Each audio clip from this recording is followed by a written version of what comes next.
매주 월요일 코너입니다. 종교 넘어 아하. 종교의 우를 넘어 이웃 종교와 화합하고 협력하는 분들을 초대해서 이야기 나눠보는 시간인데요.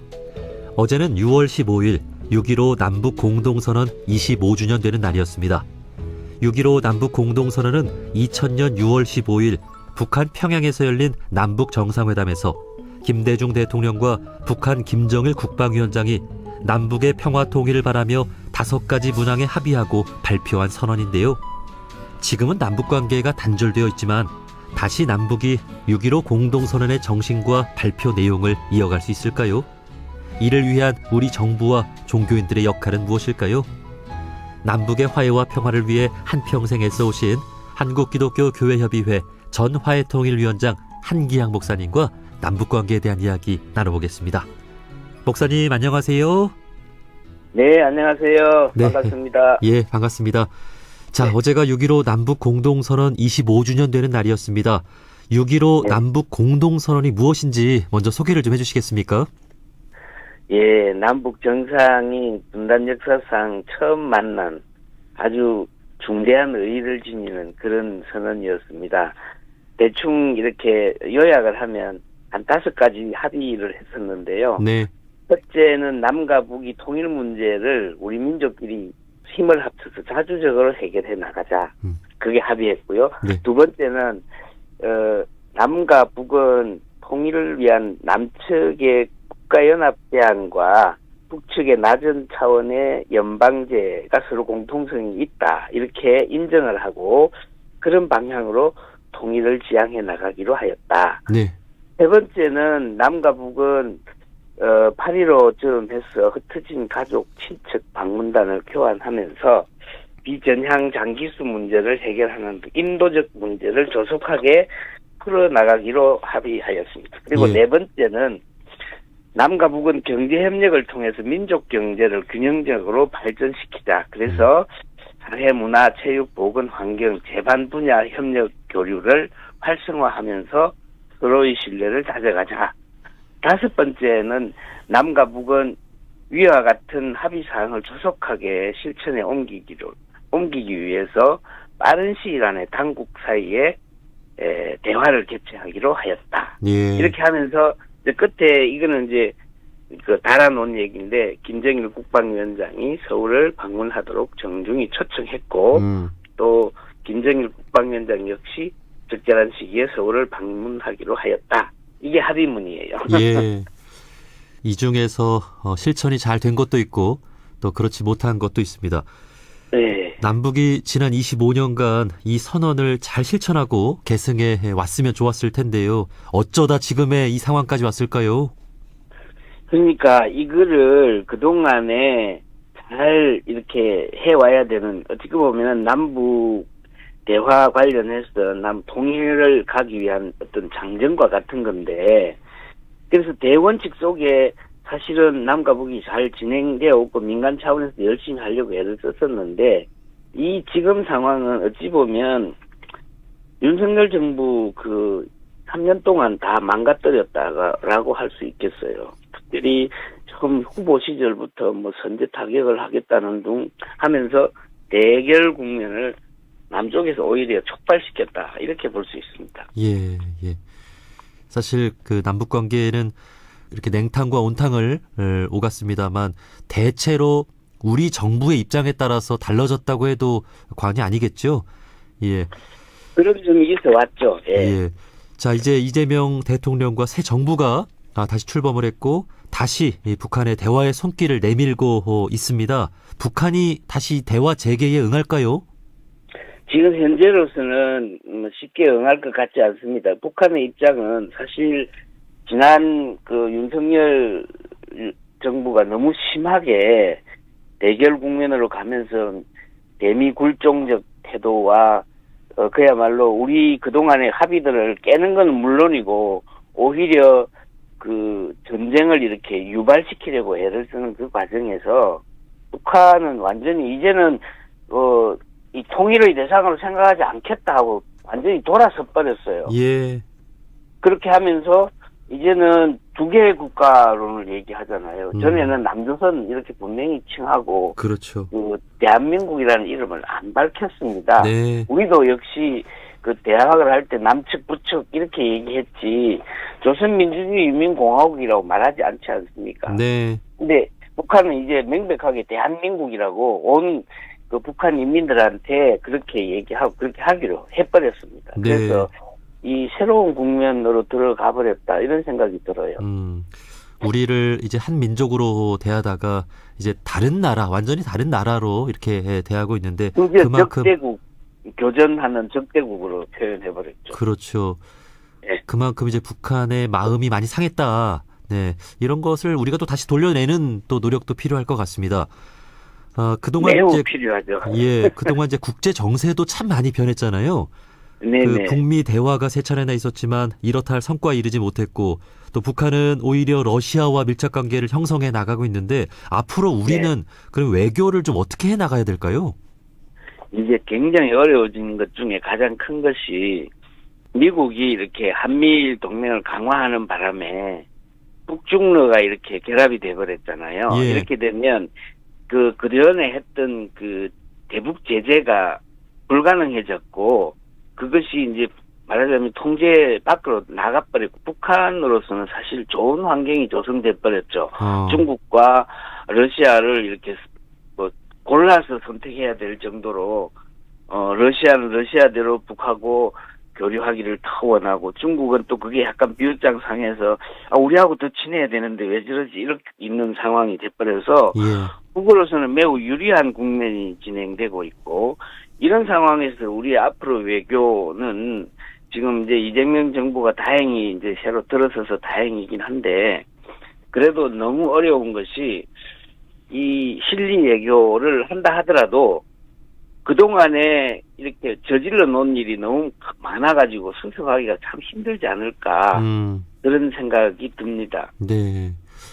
뭐 우리가 뭐 한미동맹을 또 바탕으로 또 다른 나라들과도 대체로 잘 지내왔잖아요.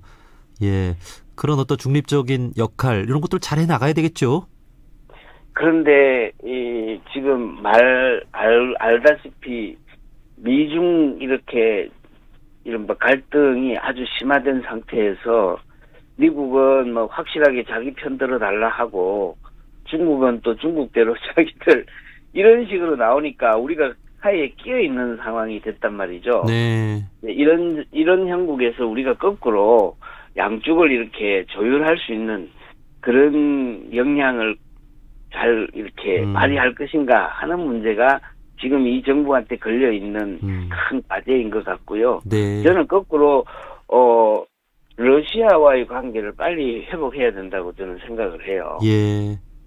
그러면 북한 대북 관련해서도 풀기가 쉬워지지 않을까. 오히려 중국으로보다도 러시아를 우회해서 남북 대화를 이렇게 유도해 나가는 것이 더 나은 방향이 아닐까. 그건 뭐 제 희망사항입니다. 네, 예. 우리가 전에 잘했던 그런 역할들 있잖아요. 북한이랑 네네네. 우리가 좀 잘 해보려고 하니까 중국 좀 도와줘, 러시아도 좀 우리 좀 도와줘 이렇게 했던 역할들 다시 한번 또 우리가 그 역량을 발휘해 나가야 되겠습니다. 예. 네네. 자, 그렇게 외교적인 측면에선 그런 역할을 해 나감과 동시에 또 남북 간의 어떤 대화가 재개가 된다면 민간 차원의 교류도 또 다시 시작을 해야 되지 않겠습니까? 우리 남북 간의 역시도요. 예. 민간 북쪽에서는 허용해주지 않으면은 아예 응하지를 못하기 때문에 결국 남측에서 할 수 있는 것이 그동안에 남북의 합의됐던 거 우리가 다 깼잖아요. 네. 우리가 그냥 선제적으로 빨리 이행하는 것이 중요한데 이번에 대북 방송을 이렇게 중단시킨 것은 선제적인 태도였거든요.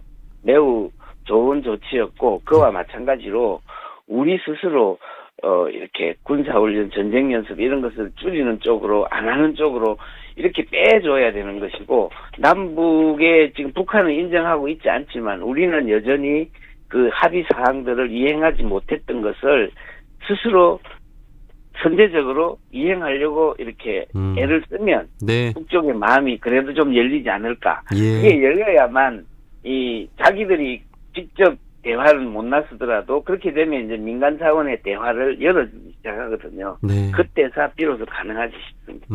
맞습니다. 우리가 대북 확성기를 끄니까 대남 확성기 그렇죠. 그쪽도 껐고 그러니까 네네네. 우리가 먼저 스스로를 돌아보고 한 거는 물러서는 네, 그런 양보 뭐 이런 것도 필요하다는 말씀이시죠. 예. 그렇게 됐을 때 조금씩 다시 또 교류를 할 수 있지 않을까 싶습니다. 그동안 그 남북 간의 우리 종교인들 교류도 좀 있지 않았습니까? 그 북한에도 활발하게 있었죠. 예, 네. 북한에도 뭐 개신교, 불교, 천도교 이런 종교들이 있어서 교류를 했는데 우리 목사님도 교류한 경험이 있으신가요? 저는 뭐 노무현 정부 때 이후로 한 24번 북쪽을 방문했고요. 예, 그리고 실제로 그 대북 협력 관련해서는 참 많은 일선에 서서 많은 일을 했습니다. 좀 기억에 남는 일이 있으실까요? 그것은 당시 북쪽이 참 힘들었을 때 이 우리 남쪽 교회들의 헌금을 이렇게 해서 그걸 이제 물자로 보내가지고 북쪽에 있는 그 육아원, 우리로 치면 그 뭐라 그럴까, 보육원? 고아원 같은 곳이죠. 네. 고아원인데 육아원을 평양 육아원, 남포 육아원 이런 육아원들을 새로 다 리모델링하고 새로 지어주고요. 거기에 필요한 물품들을 다 보내주고 그렇게 하면서 만 3세 이하 그 고아 아이들을 우리가 거의 먹이고 입히는 일들을 남측 교회들이 다 감당을 했습니다. 아, 정말요. 네, 우리 예, 한국의 아주 개신교인들이 큰 일이었었어요. 예, 아주 그 좋은 일을 했네요. 네네. 그 일에 제가 좀 앞장서서 왔다 갔다 했죠. 네. 자, 특히 그 남북의 개신교인들 간의 교류는 꾸준히 있었잖아요. 뭐 네네. 3.1절이나 8.15 광복절이나 이럴 때 공동 기도문을 작성해서 발표해 오기도 하지 않았습니까? 그건 해마다 그 89년도부터 1988년 근리온 선언 이후로 남북 간의 그 3.1절, 부활절, 8.15 그다음에 성탄절 요 네 절기에는 그 조선 그리스도교 연맹과 우리 NCCK 한국 기독교 교회 협의회 이 두 개가 합의해서 그 기도문을 공동 기도문을 항상 발표했고 남북의 교회가 그 기도문을 그 3.1절이나 부활절이나 8.15나 성탄절 때 함께 고백을 했어요. 네. 그걸 쭉 이어왔는데 그것이 언제 끊어졌냐 하면은 2020년에 와서는 단절이 돼버렸어요. 코로나도 있었고, 예. 코로나도 있었지만 그때는 그게 문건이 서로 이렇게 팩스를 주고받으면서 서로 합의하면 같이 동시에 발표하고 이랬거든요. 그게 2019년에 그 하노이 결렬되고 난 이후에 그 연말까지 아마 북쪽은 문을 열고 기다렸어요. 남측에서 그래도 협력적인 태도로 나올 줄 알았는데 네. 남측에서 거기에 응하지를 못했죠. 우리 교회들은 그때까지는 가능했는데 2020년 되면서 북쪽에서는 완전히 남쪽에 대한 기대를 접어버렸죠. 그때부터 단절되기 시작했습니다. 네. 자, 그 이후에 뭐 남북 우리 개신교인들 간의 교류 뭐 직접적으로 못하고 국제사회를 네, 통해서 이렇게 또 간접적으로 좀 하지 않았습니까? 간접적으로 이제 WCC를 통해서 그렇게 교류를 했고요. 또 그때 당시만 해도 또 중국에서도 역할을 해줬기 때문에 중국의 그 NGO들하고 결합을 해서 계속해서 이렇게 협력을 보이지 않는 가운데 해왔는데 이제 2022년부터는 완전히 그야말로 그냥 깜깜이 단절이 되어버렸죠. 네. 자, 앞으로 그 남북 관계가 재개가 된다면 우리 종교계가 앞장서서 교류의 물꼬를 좀 터야 되지 않겠습니까? 지금 개신교 내에서 그 우리 NCCK 화해통일위원회 쪽에서 뭐 준비를 하고 있는 게 있나요?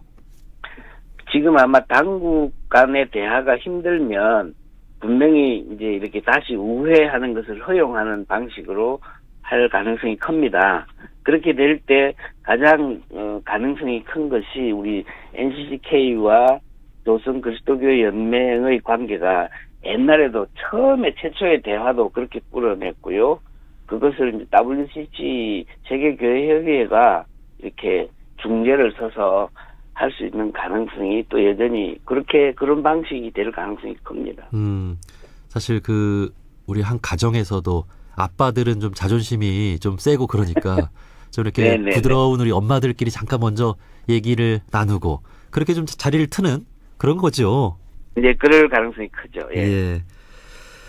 자, 마지막으로 이제 남북의 화해와 평화를 위해서 우리 정부가 꼭 기억해야 될 어떤 말씀이 있다면 한 말씀 해주시고 우리 종교인들께도 당부하고 싶은 말씀 있으면 한 말씀 해주실까요?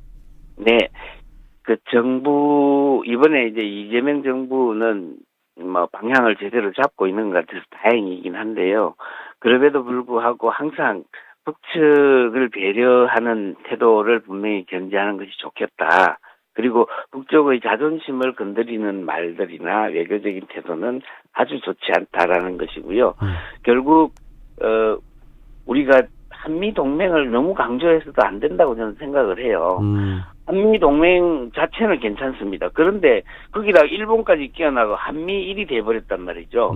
이럴 때는 정서적으로 용납이 되지를 않습니다. 그래서 네.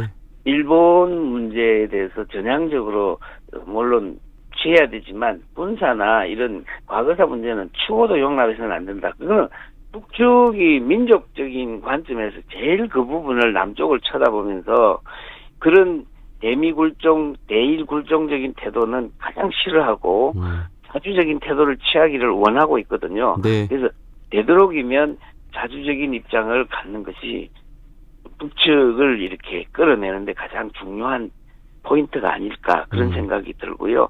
우리 종교인들 같은 경우 특히 교회, 개신교 같은 경우에 완전히 극우적인 태도와 반복적인 태도 이것은 너무 심할 정도이고요.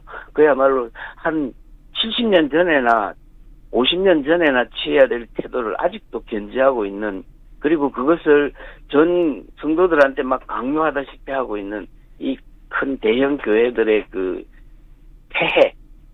그래서 자꾸 이웃과 함께하는 보이지 않는 교회들이 좀 이렇게 부각이 됐으면 좋겠다 싶고 특히 언론에서 너무 대형 교회 몇몇 사람들 얘기만 마치 교회 전체인 양 이렇게 보도되는 경우가 많은데 정말 숨어서 혹은 이름도 없이 열심히 민중의 이렇게 품속에서 일하고 있는 교회나 성도들의 모습들을 조명하고 또 그 태도가 계속 유지됐으면 좋겠다.